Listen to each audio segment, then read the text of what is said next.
Welcome to the Exploring Awareness podcast. Join Dr. Frank Anderson and Lisa Berry in exploring new ways to live in this chaotic world and find peace and joy in the most unlikely places. Hi, and welcome to the Exploring Awareness podcast. Hope you're doing okay. As we all know, life, as we have known it up to now, has really changed. It's the great pause, as Frank called it in our last episode, which has me thinking, what are you doing with your time? I know what I'm doing with mine, but I'm hoping you're not panicking, or maybe you're allowing yourself to search for some peace or for inner peace. And I think people are feeling cheated out of traditional life events. Millions of people are losing jobs. We're facing a global food crisis. And where can we turn and what can we do? And that, I think, is part of what we hope you get out of listening to this podcast. Would you agree, Frank? That's right, Lisa. It's just incredible, the situation that we find ourselves in right now and the variety of different situations that people are experiencing. And so many of us are in our own bubbles and our own little realities, and we're having to deal with our own issues as we are with ourselves, and we are just hearing about the issues that other people are dealing with. And so this whole situation just forces us to kind of take a step back and look and see what in the heck is going on.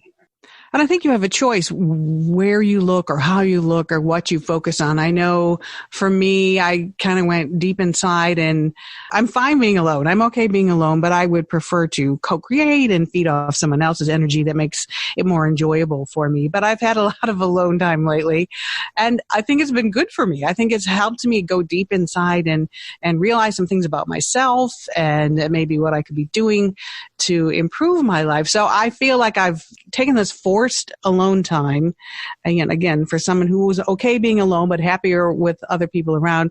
But I've learned some things about myself, and I'm not suggesting that's what you have to do, but I think that is one thing that I've gotten out of this. And I today came across an Eckhart Tolle video where he talked about it was labeled as neediness, which I thought, well, that's not a great thing to look into, but I listened anyway. And he talked about the unease in civilization. Talked about Freud and the solution to your problems lying within yourself. And I thought, aha, that's kind of what I've been thinking and where I've been trying to go with all this. Yeah, that's kind of like exploring awareness too. Another metaphor for going within. Yeah, definitely. Awareness, and we've been using mindfulness techniques. And for those that are just joining us for the first time, the other podcasts have explained a lot what we mean about exploring awareness. Mm-hmm. But when we talk about using mindfulness techniques to kind of be aware of how we're thinking, that kind of makes us go within. And I've been teaching meditation around campus this week. And it's interesting because, when we're going through our usual lives, and the thoughts are going and the plans are going and everything, we're not as prone to stop and go within. Right. But right now, people are having such mind chatter. There's so much looking into the future. There's so much uncertainty that people are like noticing that their minds are taking them into other places. And so when we started this podcast, there wasn't a pandemic, but the principles still apply. In some ways, a crisis can accelerate something like, wow, I just got to do something. And so when we use these mindfulness techniques and find that deeper place within ourselves, it's always there. It's always been there. There's that sense of inner peace, and there can be a sense of joy about understanding that, and a sense of generosity, and also a sense of love, and all those things are kind of words that are kind of swimming around in a pool. And, each one of those words is like a little bubble that comes up. And I know that we've talked on the podcast before a lot about love, and that's been a lot of your experience. And I was hoping during this podcast we could talk some more about that, especially from your perspective. Well, it's funny because when I I'm spreading the news about this podcast one person at a time. And then I tell them about it. I go, now you know my secret. And I think they go, oh, what's your secret? And I say that I'm all about love. And I think it's so important. And I think it's everywhere. And I connect to it with every fiber of my being. Yet people are uncomfortable talking about it. And that makes me sad. I feel it everywhere. It's everything. And you sent me this really cool, tell me what this was from, this love as a public health intervention. You forwarded this to me last week. Oh, right. A medical document? Yeah, that's right. It's a peer-reviewed, piece on love as a public health intervention. And certainly in big institutions like universities and, businesses and things like that, the word love isn't used that often. Because you're right. Yeah. People can feel uncomfortable about love. It can be misinterpreted in a lot of ways, right? I mean, a lot of people think about romantic love and they think about, the kind of love you have for your children, the kind of love you may have for, your pet, but it does sometimes feel like the boundaries go down, with love. But I think the love that you're talking about and the love that we're talking about is kind of it's a different type of love. I mean, so we don't talk about love in the institutions so much. So when this professor sent this email about love as a public health intervention, it kind of broke the ice on that. What was your thought about that article? Well, a couple of my takeaways were they talked about imagine a world where positive change occurs simply through love. I mean, come on. A positive change occurs simply through love.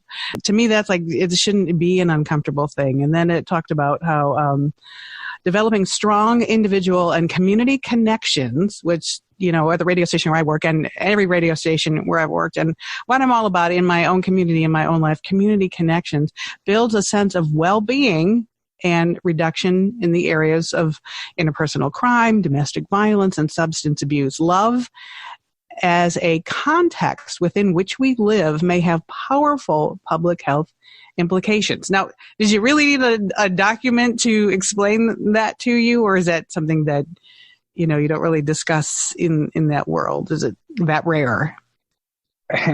It's not explicitly discussed. Yeah. But I just can't help but think that people in many, many professions are doing service, out of love, or even if you're right, you're having a job, you're doing it for love of your family to make money. There's a basis of love that's there, but it's probably, it's like, maybe it's unconscious. It's like you're not aware of it. So again, I would, have a love awareness, and yeah, sure. And so if there was a pause to say, to just take a step back and, where does love come from? I mean, where do you think love comes from, Lisa? I think it's everywhere. Where does it have to come from something? The reason I attach to love is because there's what can be negative about love. And my new personal mantra is like, I love everybody, just deal with it. It's not like I'm saying, I don't like you, or you annoy me, or this is wrong. What can you say negative about love? So I'm going to tell everybody that I love them, and I'm going to look for the love and share the love. And my follow-up phrase is like, just deal with it. Sorry. Yeah. It's not like I'm being negative. I'm trying to put something positive out there. But where do you think that sense of love springs from? Is what I'm asking. I think I was born that way. I really do. It's who I am. It's like in my DNA, and I also do think it's a choice. I think it's a choice. I can choose to focus on whatever I want. I can choose to be annoyed. I can choose to look for what's wrong, or I can just settle in and breathe deep and choose to focus on love. And, I think we have talked about this part before, because I know it's a marketing tool. There's a certain car brand, and people are trying to sell love all the time, and I guess it's okay, but it's like, I don't try to sell it. I don't try to take advantage of anybody. I don't try to market it. I just try to be it and feel it and share it. And because, as I said, what can you say negative about love? So you did say people sometimes misinterpret it and think it's romantic love. And I'm a big Alan Watts fan lately, and I don't know how much Alan Watts you should listen to when you're alone, because I've been listening to a lot lately. You kind of really get into your brain. However, he did say, and I love this, love is letting things get out of control. So I thought that was interesting. Love is letting things get out of control. What did he mean by that? I think, well, he has a whole thing about love and marriage, and I think it came from that. I think he meant like if you love someone, there's nothing you can do about it. And why would you deny it? And why would you try to stop it and go with it? So don't think about it. Don't overthink about it. Love is love. And if you love someone in any manner, then you just got to go with it and not try to stop it. But whatever he meant, my interpretation is love is letting things get out of control. I told you I'm not a big control person. So if I can talk about love and just love without limits, that's the Lisa Berry thing. Love without limits, because why not? Life is short, and I don't like uncomfortable situations, and I don't like pain.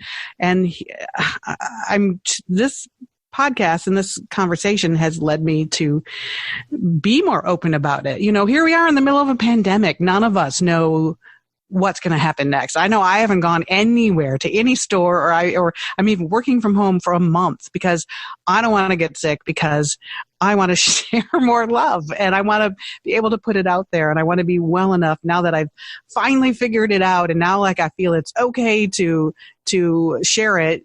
I want to be well enough that can happen. I love how you say you take a deep breath and you just feel the love. Yeah. And I love how you say love is everywhere. And I love how you describe love as kind of an innate quality that you have within you. You've always known that, and it seems like more with this awareness piece, you're knowing that which, that's me from the awareness side of things. Right. It also reflects, it's connected to peace there, and hear happiness and joy within you as well. And so, that's when I say this inner world, our true nature, our still quiet place, kind of has bubbling out of it, this love and joy and peace and generosity and wisdom, whatever you want to call it, whatever word you might choose. It's like, wow, there's something that we all, that I know that we all have in within ourselves to connect to.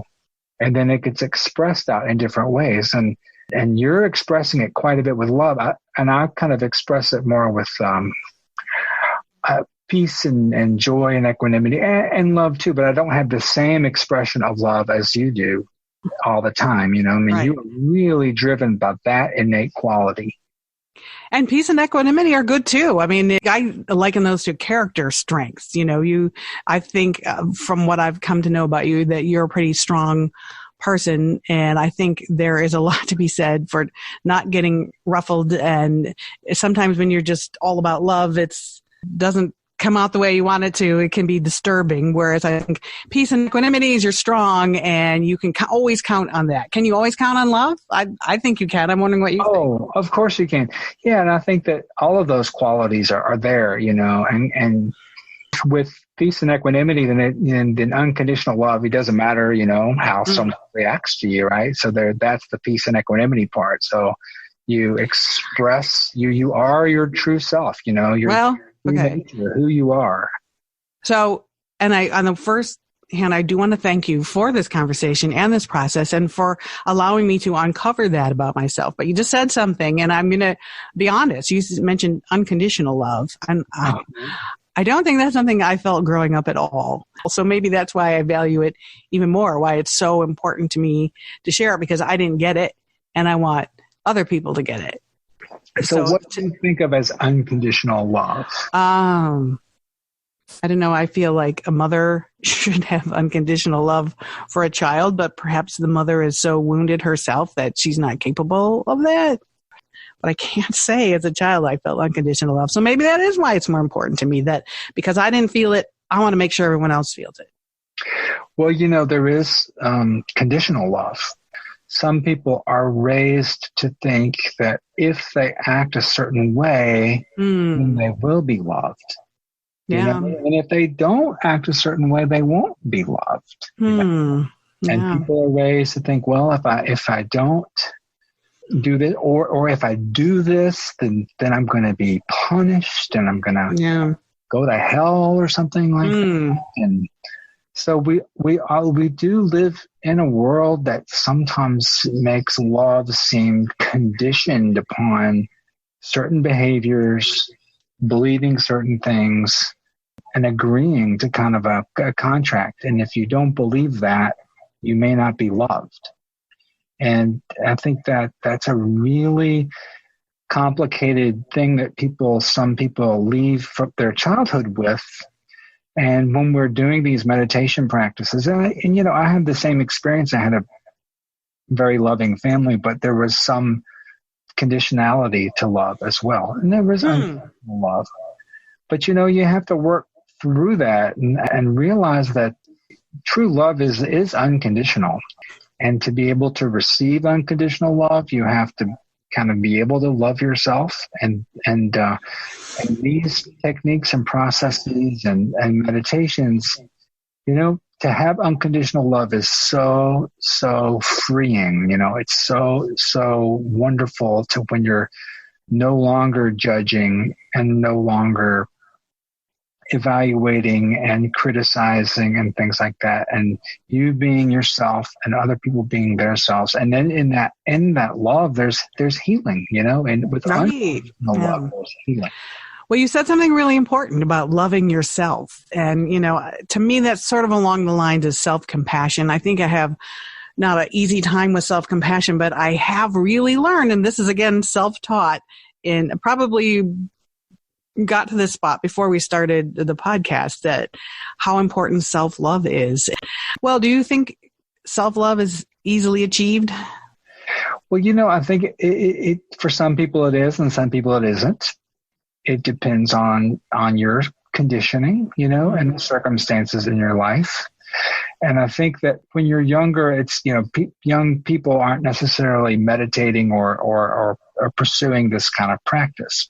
So I think that we all arrive on the journey wherever it is that we arrive. And some people are able to self-love and some people aren't. And I think then when we do these practices with the meditation and the mindfulness and the exploring awareness, when you discover within yourself that love, then of course it's there in everyone. And but you have to be able to see how your habits and thoughts and programming have taken you away from that, right? Yeah.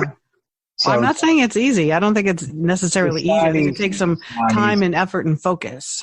And so we're always talking about the invitation and having some faith that this might work.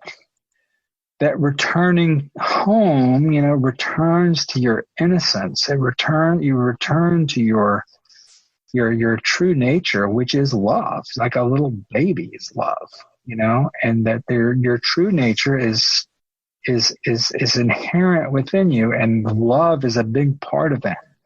But it gets clouded over by all these ideas that people get in their heads and believe they're true. And so when we talk about exploring awareness of thoughts and exploring awareness of emotions, it starts to open up that space to say, oh yeah, there's actually something that's more real and is actually authentic for me. I've been told that I should not like this group. I should not like someone who did this. I should not like this or that. But it's like, really? But there's that potential for that love for yourself and love for other people. And to me, that is our natural state. So when we leave the natural state, because of what society teaches us, we can return to that. It's not gone forever. by no means is it gone forever. But do you snap your fingers to get it back? No, you've got to discover it. And sometimes you have to work through some things, and you have to shed some ideas about yourself. And shedding ideas about yourself can be difficult.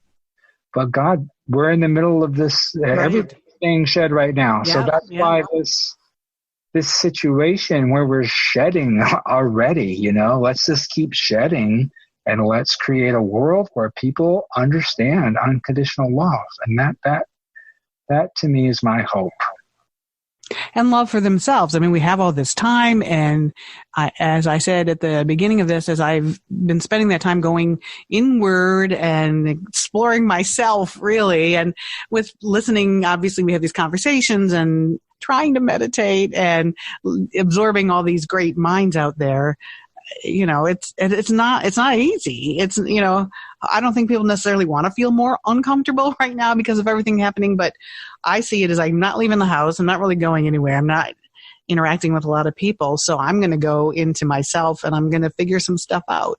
And it's not been that enjoyable of a process, but I have learned a lot, and I think it's worthwhile. That's my recommendation. Why are you laughing at me? Well, because you said it wasn't not that an enjoyable process. Was it? It's not as painful. For me, it is. Yeah, what's going on with that? It's just some realities. And if you love yourself, then you don't allow things to happen or people to treat you certain ways. If you really love yourself, then you got to put yourself in a situation where you're getting what you think, say you deserve. But if... Yeah. Is that okay way to put it? What you deserve, or what makes you truly happy and joyful? Yeah, I think that's right. What makes you truly happy and joyful. I think that's the opportunity that we have. I got big on joy this week. I always thought I was going to write a book about joy, and you're the one who helped me. The joy is always there, and we just cover it up, and that's my new thing now. But so much joy to be found. That's one thing I wrote. Oh, and I'm going to mention there's a local chalk artist in Ann Arbor who's just so creative and wonderful, and he created something recently and called it a heart of joy. And I thought, oh, what a great way to put it. A heart of joy. There you go. You got both. Heart. Yeah. Yes. There you go. And for any extent, in any way, I would like someone to join me in my joy. Whether it's my kids or a friend or a coworker or whatever, join me in my joy.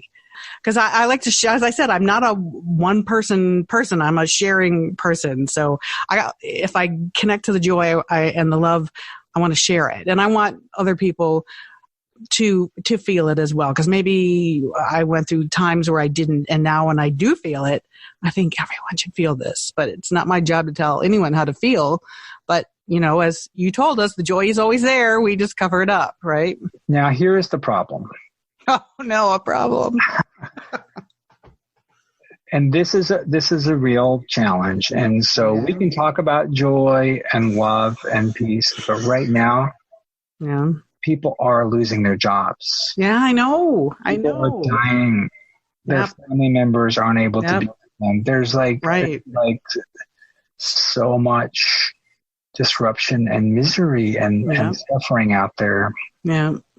And so, and it's easy for us to talk about these things from a. I wouldn't say it's that easy, but that's what I want to put out there. So yeah. What's easier for us because we're safe right now in the present moment, right? And there's, I have a lot of empathy, and I also am quite disturbed, about different people's reactions to this, and how the same politicians and people who are blocking the nurses and things like that. So there's just a lot of things to be seen.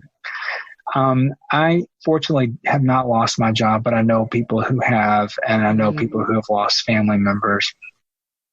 And I think it brings up a problem. I think it brings up a question for people in the midst of crisis. The type of things that we're talking about.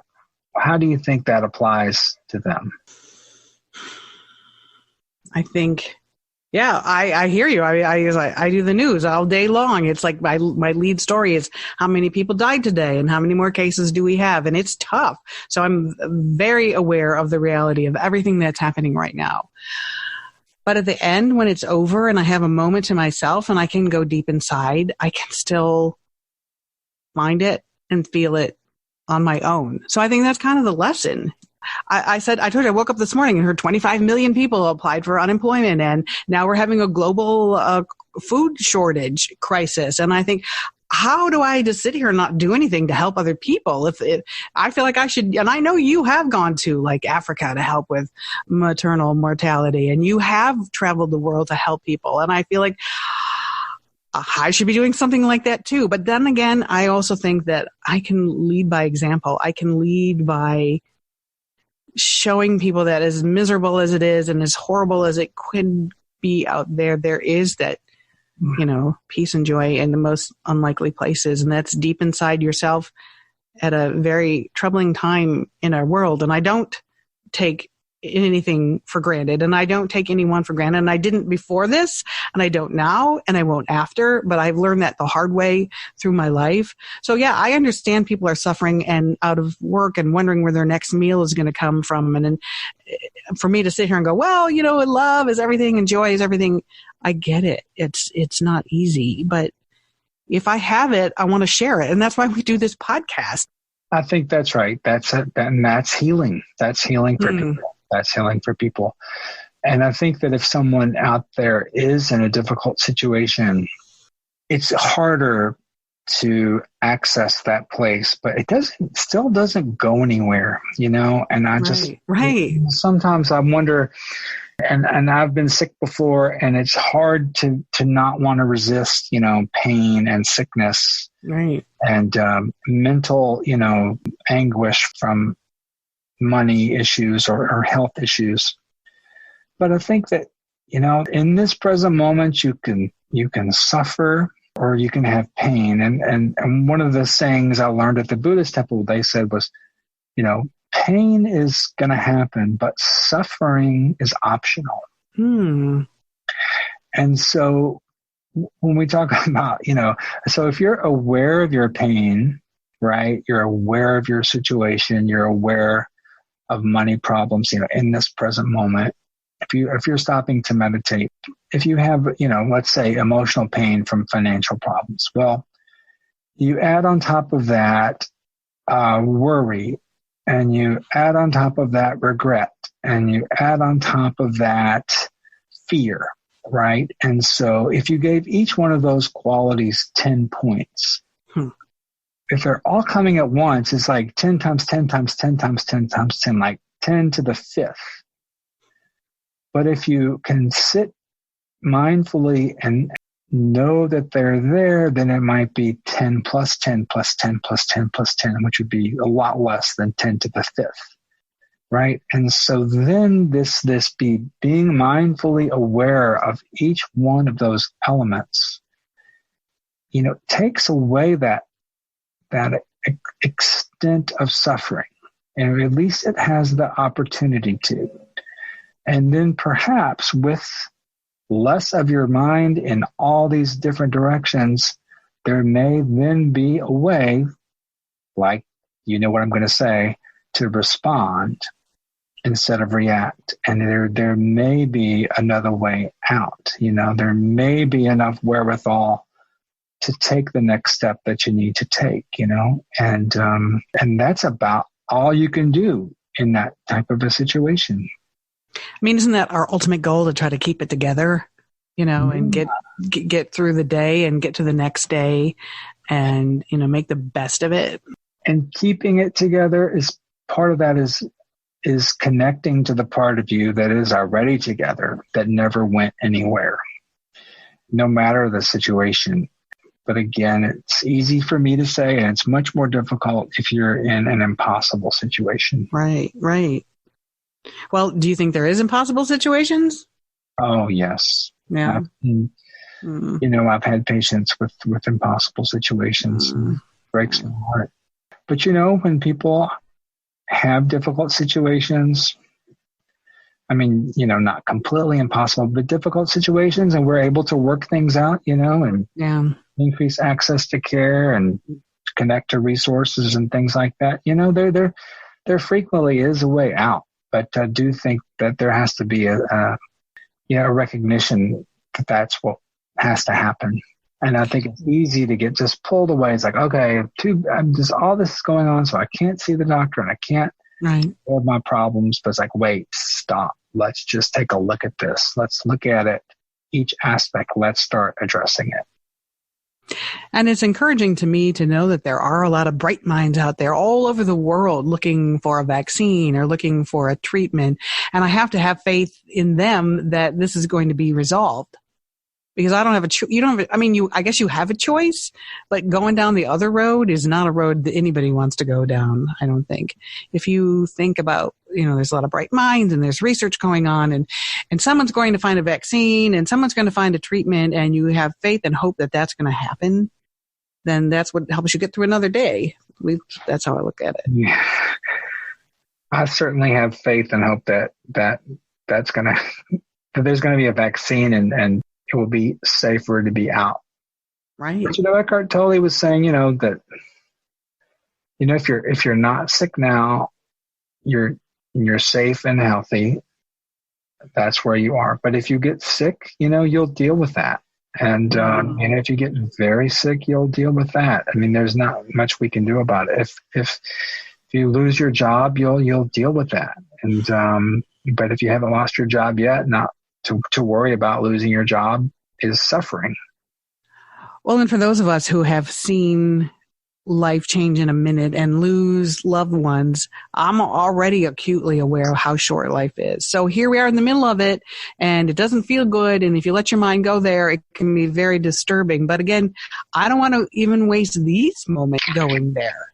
And as you said, I still have my job and I'm still healthy and have food to eat and family nearby. So I do focus on that and have gratitude, but I don't want to put out the worst case scenario. But if there's a worst case scenario, I'm not going to waste these moments. I'm still going to look and have hope and have faith and spend my time bettering myself, even if I'm stuck home alone.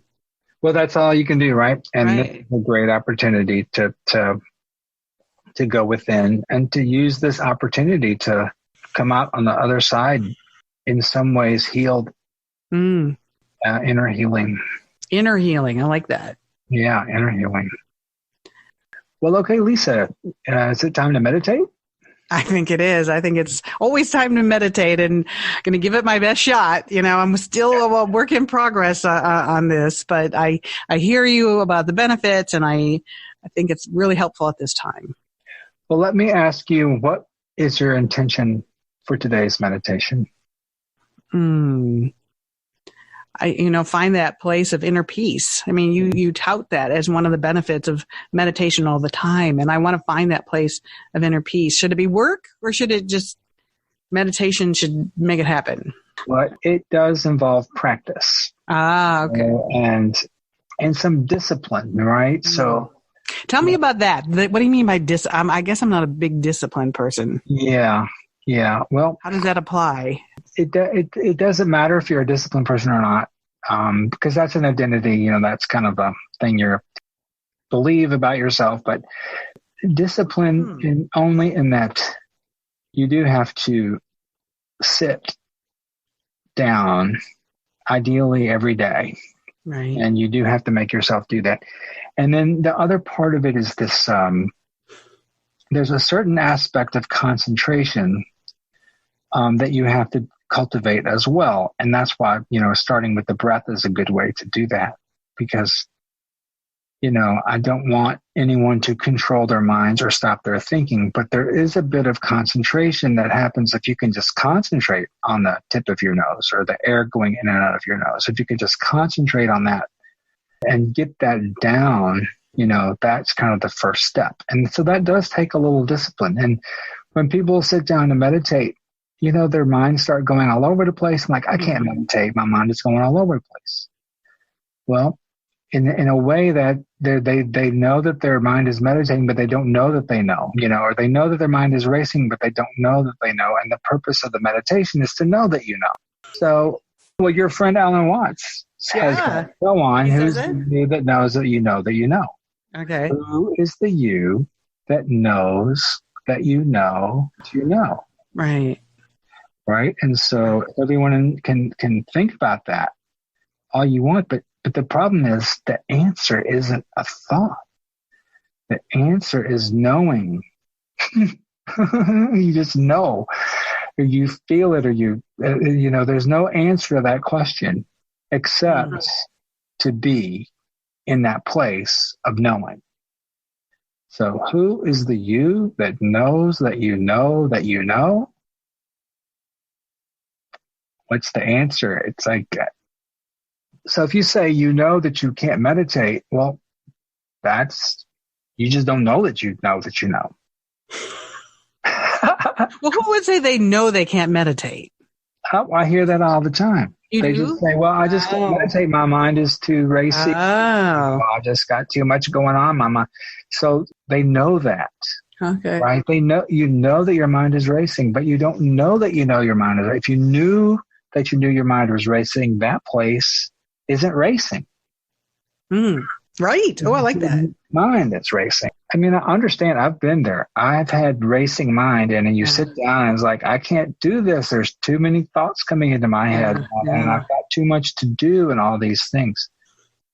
So the discipline, you do have to say, okay, I'm going to do this because at some level I know that this is going to allow me to be my more authentic self. It's like kind of like if you quit drinking, you would be your more authentic self, right?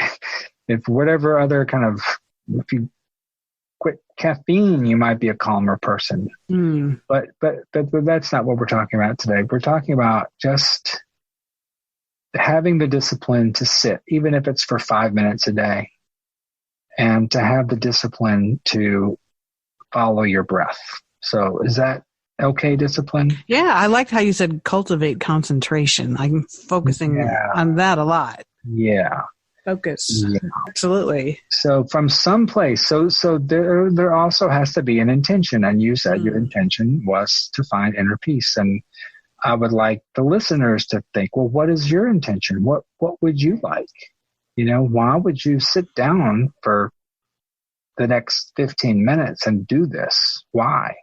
What we've talked about before is that the meditation is kind of a non-thinking place. Right. It's not a stupid place. It's not a passive place, but it's not a place to think, It's a place to do something a little bit different. And so we're not meditating right now because we're talking, our brains are going and all, but we're going to meditate, and I'm going to guide us into a meditative, it's not even a meditative state, it's the awareness place. So it's really no different than what's already there, but it's just a different perspective. So no longer are we going to be like driven by our thoughts. We're going to be identifying as the awareness of the thoughts, or the mindfulness of the thoughts. And the ability to be mindful is this deeper place. So the best way to start is, you have your intention and you're sitting in a chair. Now, when you're by yourself, you may not have this guided meditation, although you can play it back, obviously. But if you just make a decision tomorrow morning to sit in this chair and sit down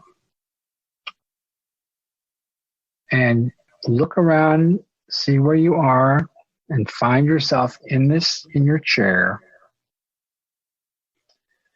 And no matter what your mind is telling you to do, just start noticing the air coming in and out of your nose.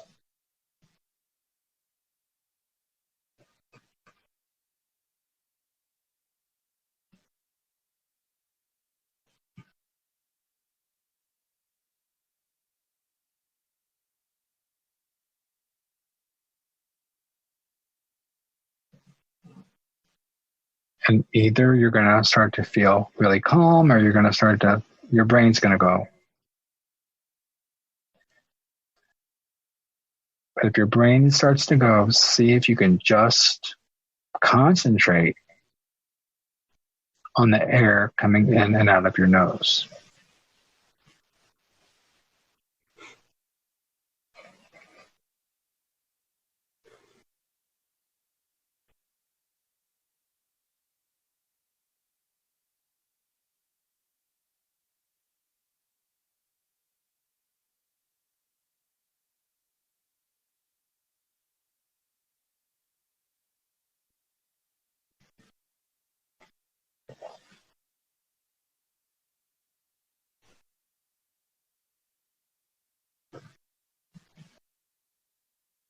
And for some people, if it's hard to not have thoughts, one technique is to count.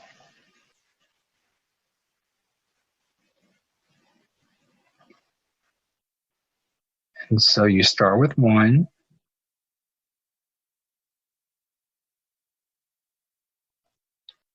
and go to 2, and then when you have a thought, you go back, start over.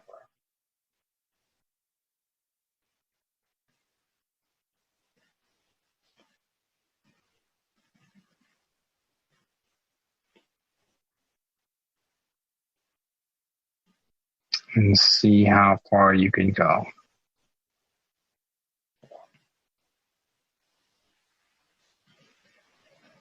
And if you think, oh, I don't have a thought, that's a thought. Go back to 1.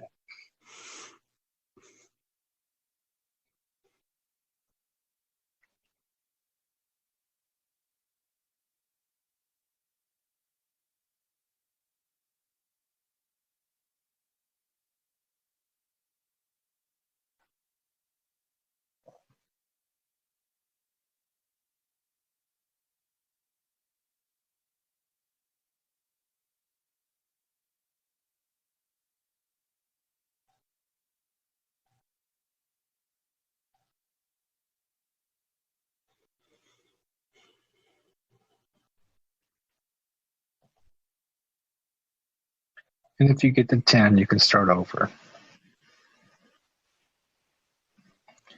And so frequently when we start, you can't get very far. And this is not a competition. It's not. No one's judging. There's no right way or wrong way.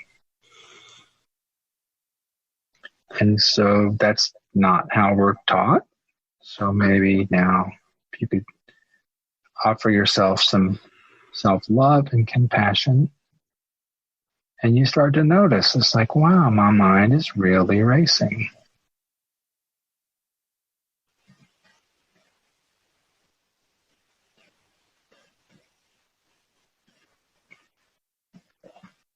And you say, I'm aware that my mind is racing.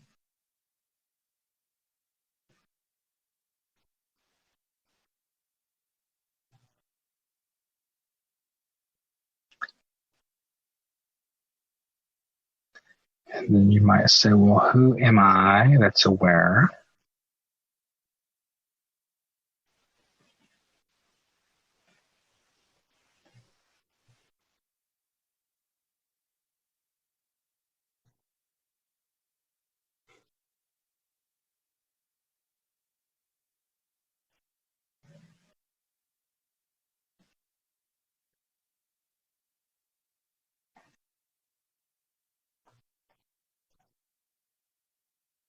And if it's all confusing, just go back to the breath.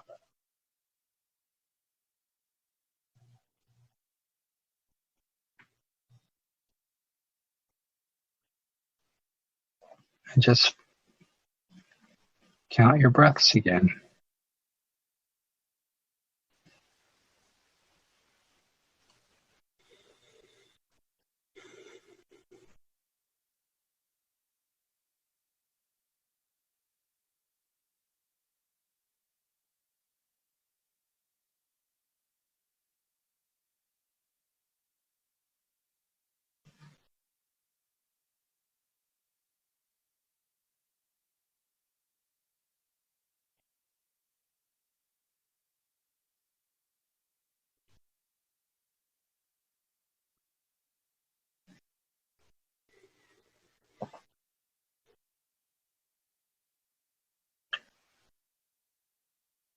And so just knowing that you're breathing,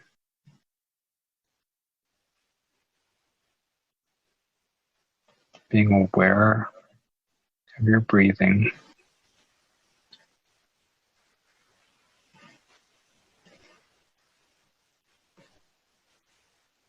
being aware of your thinking.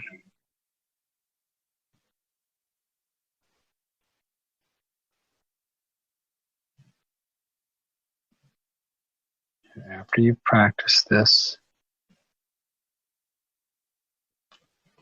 start opening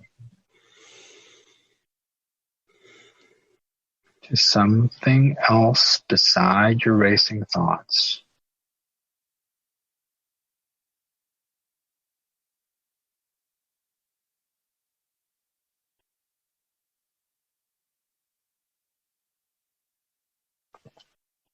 And so you've just offered yourself this gift of love, a loving gift. And maybe they're not your thoughts.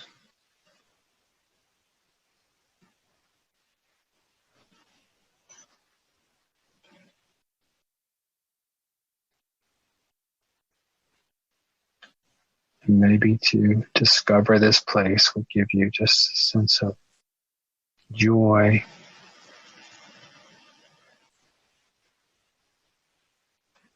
and realization of connection to everyone. And that would feel like love. Loving someone else is loving yourself. And loving yourself is loving someone else.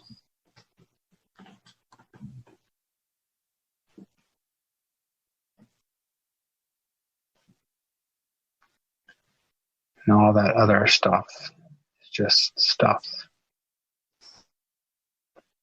All those thoughts, they just come and go. But this part, this deeper part, doesn't go anywhere.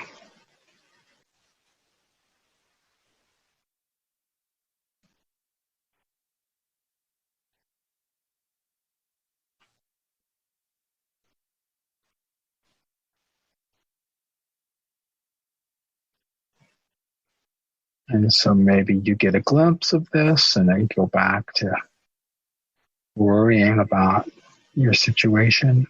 Go back to the breath and be grounded in your breath. Because it's always there, no matter what.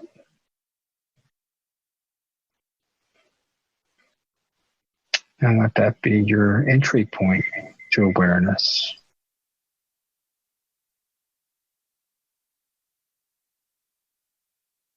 And you just may have to do this over and over and over again. And that's okay.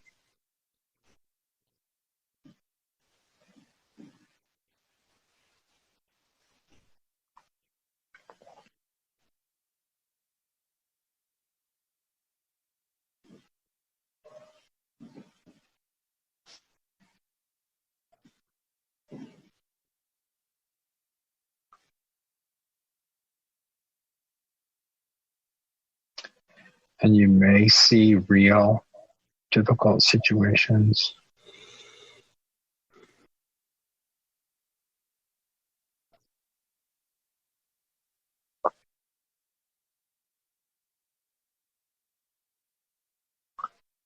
But maybe they're a little different from this perspective.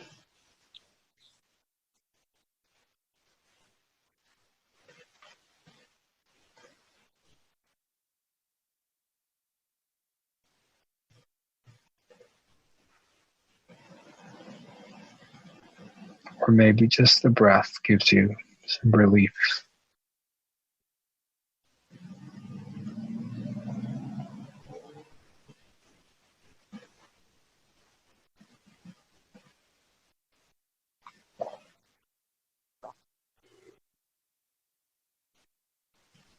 And whenever you want, you can just stop and take a breath.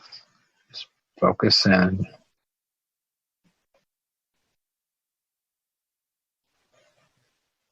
and connect to your awareness.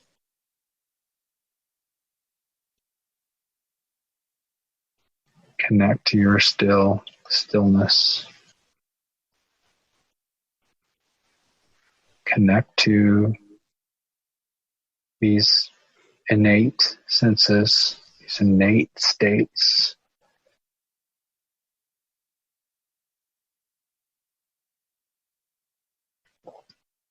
Peace and joy and love and generosity, and see if that moving in that lane will make these situations seem different.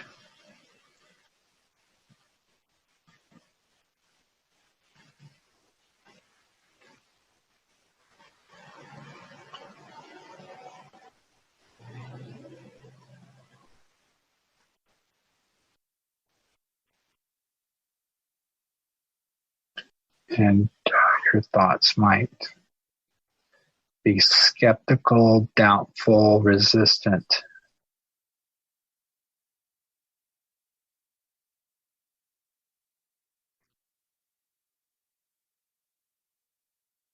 See if all of those feelings can also be brought to awareness.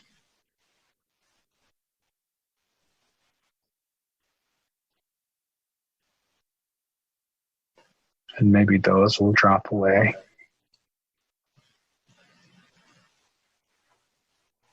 In favor of this maybe more authentic way of being.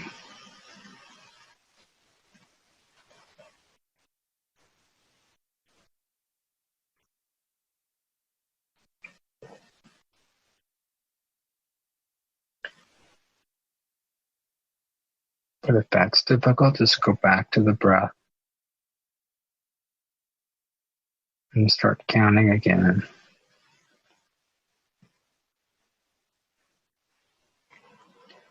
And this could be a good practice for the next week.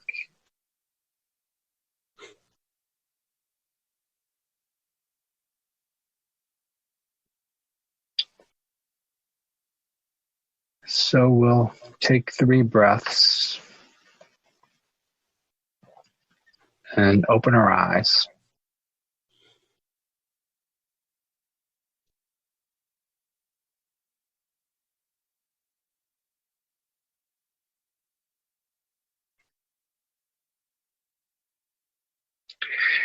So Lisa, how high did you get? Well, so being the rebel that I am, do I have to count consecutively? Because I was kind of like 2, 4, 8, 7, 9. I mean, does it have to be in a row when you? Sorry, I wasn't clear. Yes, it should have been 1, 2, 3, 4, 5, 6, 7. Okay, but so I first of all, I think I'm so tired that my mind wasn't as racing today. I'm just like, I needed it, so it was easier for me to feel that. And then I was thinking, is counting kind of like when you're trying to sleep, counting sheep? So instead of focusing on your racing mind, you're just number. Exactly. Okay. Yeah. So I got that. No, it felt good. I counted a lot of numbers, but it was a peaceful counting, and I liked that. Yeah. You're right. It just kind of take your mind off of what's right. And sometimes that's just what you got to do, that's part of that concentration part. And some meditators only do concentration meditation, and what we kind of do is more of an insight meditation. But it does require a level of concentration too, that counting can help.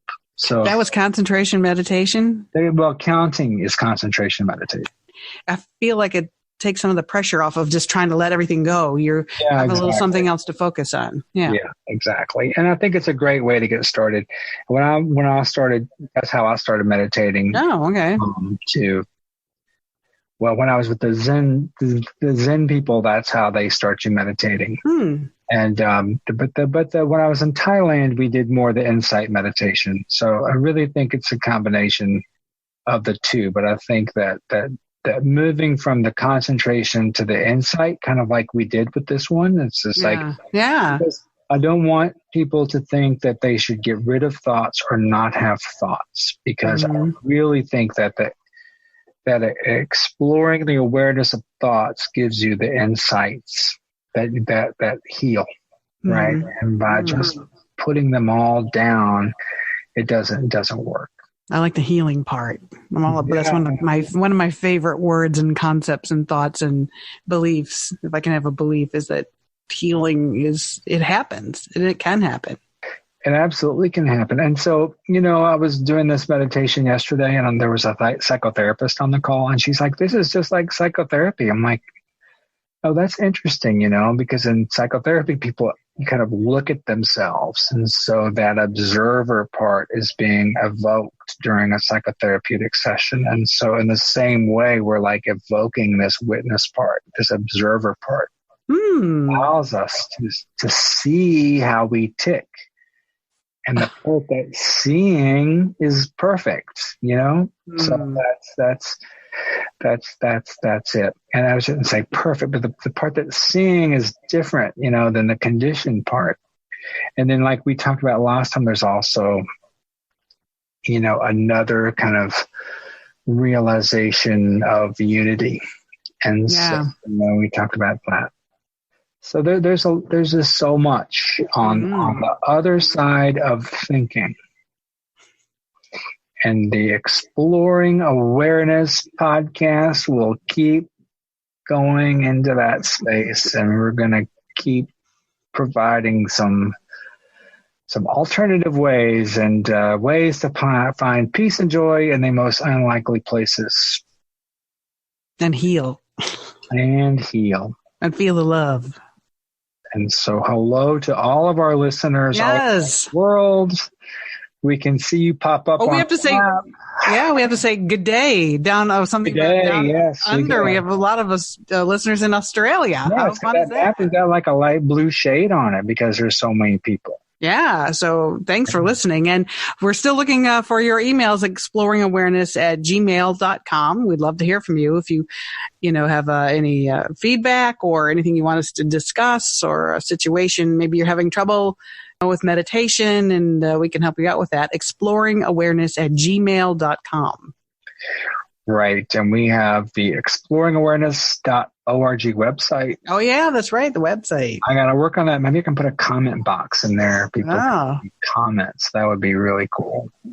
And we're on Instagram. On the Instagram, yeah. Yep. Exploring Awareness _podcast. We're on Facebook. Twitter, that's right. Twitter. We're out there and would love to hear from you. So reach out. We would.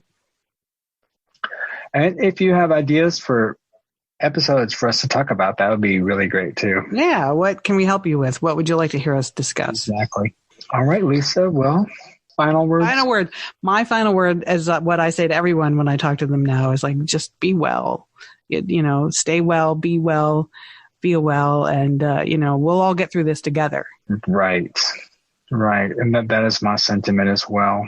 I wish everyone safety and peace and ease, in the coming days. And please practice some meditation. Goodbye. All right. Thanks for listening. This podcast is not an attempt to practice medicine or provide specific medical advice, nor does use of this information establish a physician-patient relationship. Listening to this podcast does not replace medical consultation with a qualified health or medical professional to meet the health and medical needs of you or others. If you are having problems, please see your primary care provider or your local mental health professional.